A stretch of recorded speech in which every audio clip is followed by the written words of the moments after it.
Hey, tada, we are back with another video. The page it is South African Daily News. Please watch Sfiso addressing Judge Ratso. If you don't know, Sfiso is the brother to Senzo Menyiwa now. If Sfiso says this about Judge Ratso, then what else do you want to hear? Listen, Danko.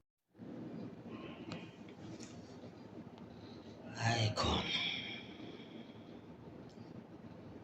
kwaze wadlalwa ngathi ePretoria High Court inkantolo kaJaji Ratha.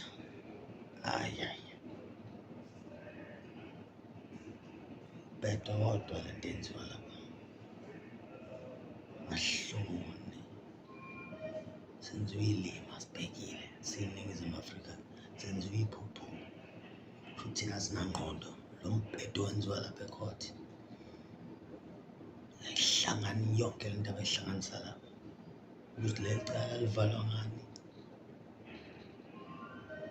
waphelela abantu baboshwa nge-evidence kazungu ka-Absolute Mzungu. Kodwa u-Absolute Mzungu ufikile ecourt wachaza ukuthi ayikho yonke le nto ekhulunywa uKinini qamba mangahlazi wakidnapha umuntu omdala wasatshisa uKinini wawuyena ukubhala i-statement. Ubaba uZungu akazi lutho nakahlangani nakancane nale nto. Hayi umuntu omdala ahlukunyezwa kanje azosatshisa umuntu omdala. Hayi ngeke uKinini kanti uyini uGod yini uKinini is a God yini lo muntu lo. Hayi bafowethu ngeke bafowethu ngeke bafowethu kanti koze kube imindeni emingaka ezohlukumezeka ngenxa yalo Kinini.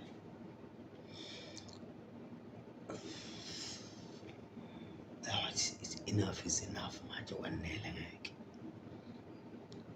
Hayi sekwedlulele ngeke Kinini ngeke. Hayi lo muntu lo akazalwanga ngathi lo muntu uqhamuka emkhathini direct emkhathini lo muntu wazoplisa usathane la eSouth Africa. Hayi ngeke. Hayi into nembeza lo muntu akhona embeza la.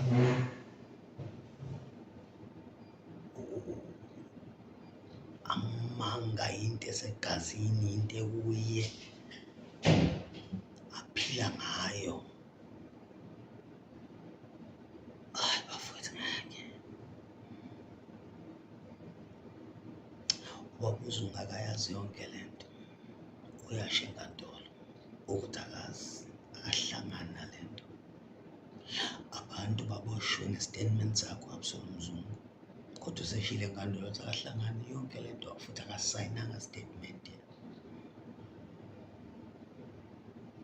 Why ubani uyangazange ambize ubaba u-Absolute Mzungu since wabhala i-statement kwathiwa yisona i-statement sakhe isibopho accused number 1 and 2. Hayi yakenzeka into nje. Why le nkantolo yona yodwa ibe nezinto ey'bheda kangaka kodwa kuthuleke nje iqhubeke nje icala as if konke ku-normal kwenzeka ngendlela. Hayi nalo baba uRatha ngangimthembile ngithi ijaji eli-right. Hayi ngeke.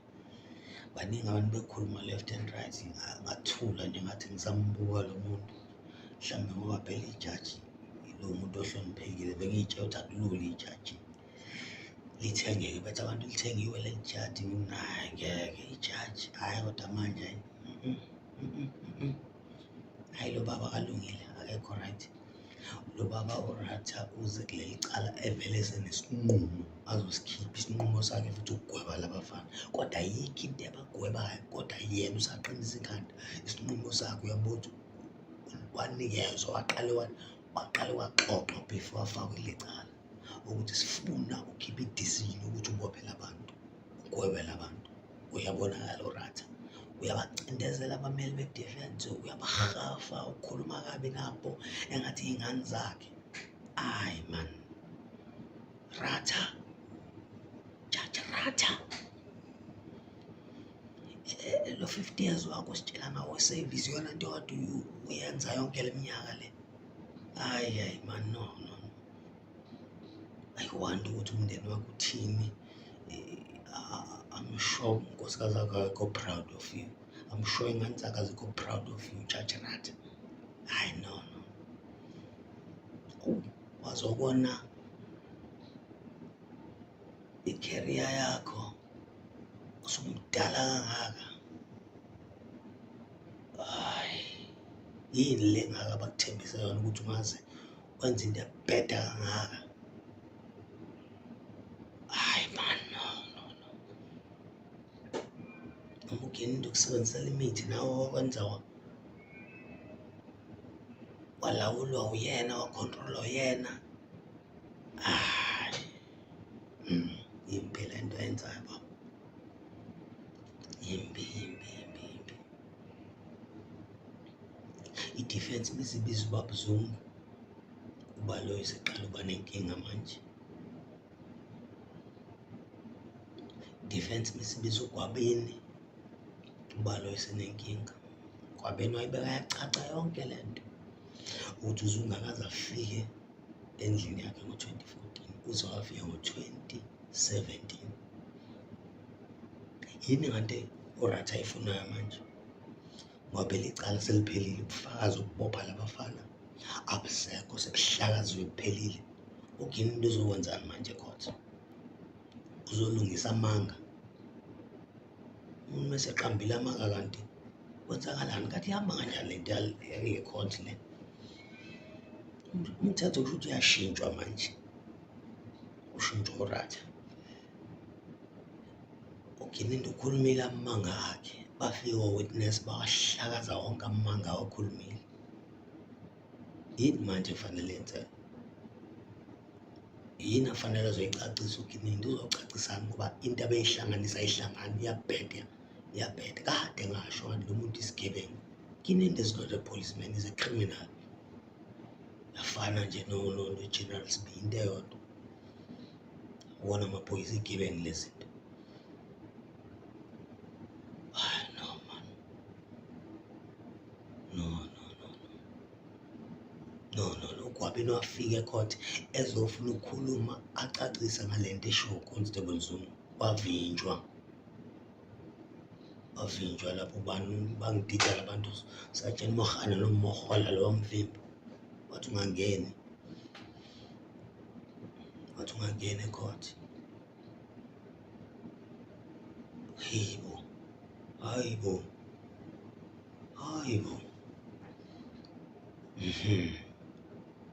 Hayi niyazenzela kininda Mogane, Mogola. Khona nalo omunye lo ubani lo Buthelezi. Ubani lo Buthelezi lo osabisa uGwabini, wathi uzomdubula yena akasabi umuntu. Webuthelezi uthi uzodubula uGwabini wena usabi umuntu wena. uNkulunkulu wena. Ngoba na uGwabini ukhuluma iqiniso, uzomsabisa ukuthi uzomdubula, uzomfaka inhlamvu ekhanda. Awudalanga muntu wena Buthelezi. Nihamba niyaqhosha ngoba unihamba nomuntu ngoba ugininde usikhundla esikhulu ubrigadier manje sanibona ukuthi noNkulunkulu. Ngoba na ugininde ezwana nezikhulu ezinkulu la eSouth Africa ey'lapha emaphoyiseni ezinye. Manje nibona ukuthi ni-untouchable. Sonke singaba kaNkulunkulu, sidalwe uNkulunkulu, sonke singaba kaNkulunkulu. uNkulunkulu yena unamandla phezu kwey'mpilo zethu. Nina nisetshenziswa umbuso wobumnyama, nisebenzisa usathane uqobo nina. Mina angisabi indaba yenu. I don't care mina indaba yenu. Yabona nje abantu abaphila impilo efana neyenu abenza ukukhohlakala.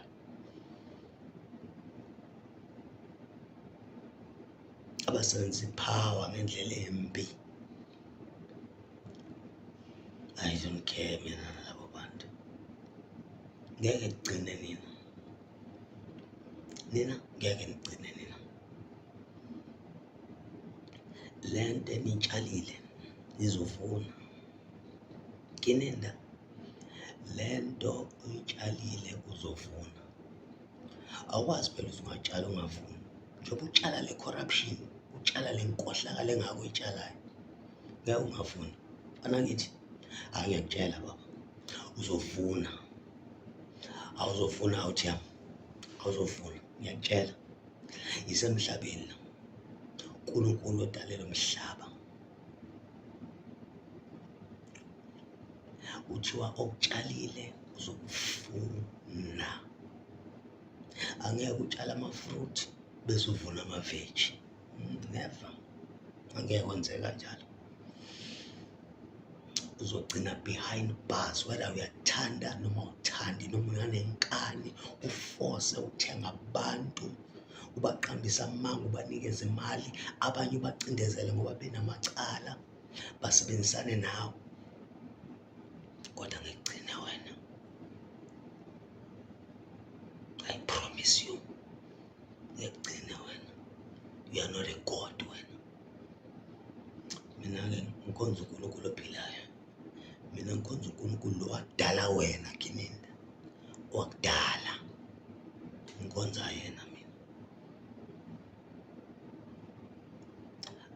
Angikhonzi ngoba senginey'nkinga, angithandazi ngoba senginey'nkinga. I have a relationship with God. Futhi-ke ngifuna ukunitshela lona, angeke ngenzele utho as long as ngingakaqedi lo uNkulunkulu angilethele wona emhlabeni. Ngeke ngenzele utho, ngeke ngibulale, never. Ngisho ngingathumela iy'nkabi zifike la ngikhona, zofika y'gobe. Angeke umenzele utho umuntu obhizi necebo likaNkulunkulu. Ngeke umenzele utho umuntu obizwe uNkulunkulu ukuthi azokwenza something emhlabeni engakayiqedi leyo nto. Ngeke. Ngisho ngingafaka upoison, ngithenga abantu abazongifakela upoison, angeke uze usebenze. Lithi izwi likaNkulunkulu sodla okubulalayo kungabi nangozi.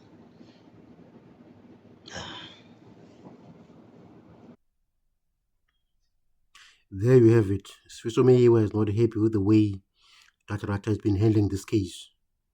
I've been saying something similar for quite a long time now, that this judge is destroying his legacy. Ratha is destroying his legacy. He has been a judge for what? I don't know how many years, but he says his overall experience is over 50 years. So before the judge was a lawyer, so he's adding those two. But now, with the way he conducted himself in this case, it is clear that he's not fair judge. He's a biased judge. He's in favor of the state that is leading evidence that was brought by Kininda. But Kininda tells us the Uti, he got information from Absalom Mzungu. But Absalom Mzungu is saying Kininda is lying all about this. So if Absalom Mzungu is discrediting Brigadier Kininda, then there's no case against the 5 men before court. So this case now is just a joke. It is nonsense. That's what Sfiso Meyiwa is saying. This case should be stopped because Gwabini came to court and debunked all the lies that were told by Constable Zungu. He said the 5 men before court were never at the hospital on the day that Senzo was shot. Remember that Gwabini also was interrupted during his testimony. His friends were briefly detained by the police in court. The court had to adjourn for the day because we didn't know what was happening. So the state is playing mind games with Gwabini now. So you can see all this, something that is orchestrated by someone you know very well, that's trying to disrupt the defense case because they can see that this case is going nowhere. But you've heard it from Sfiso Meyiwa. Angazi ke ungafuni ukulalela. Usekhumile waqeda okusela ukuthi nibone leli judge leli li-bias. Thank you for watching.